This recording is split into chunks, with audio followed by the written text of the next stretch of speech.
хеликобактерийн судалгаа одоо болтол хийж байгаа.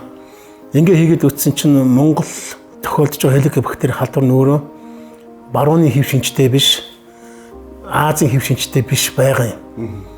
Ер нь барууны хэмжин шинж Western type руугаа илүү ойрхон мөртлөө бас тийм дотроо нэг шинэ subtype гарч ирээд байгаа. Хеликобактерийг эмчлэх барууны удирдамж болон Азийн удирдамжаас өөр удирдамж гарах болчиход байгаа.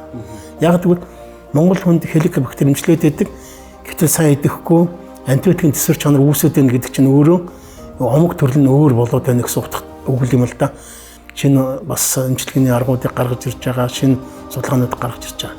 Хэрвээ энийг шийдэж чадах юм бол бид нэр хотоодны өрөвслөөс гадна хотоодны хавдрыг бид нэр тодорхой болон бүрий мэдгэтгэж байдлаар бууруулж болох юм а гэж үзэж байгаа.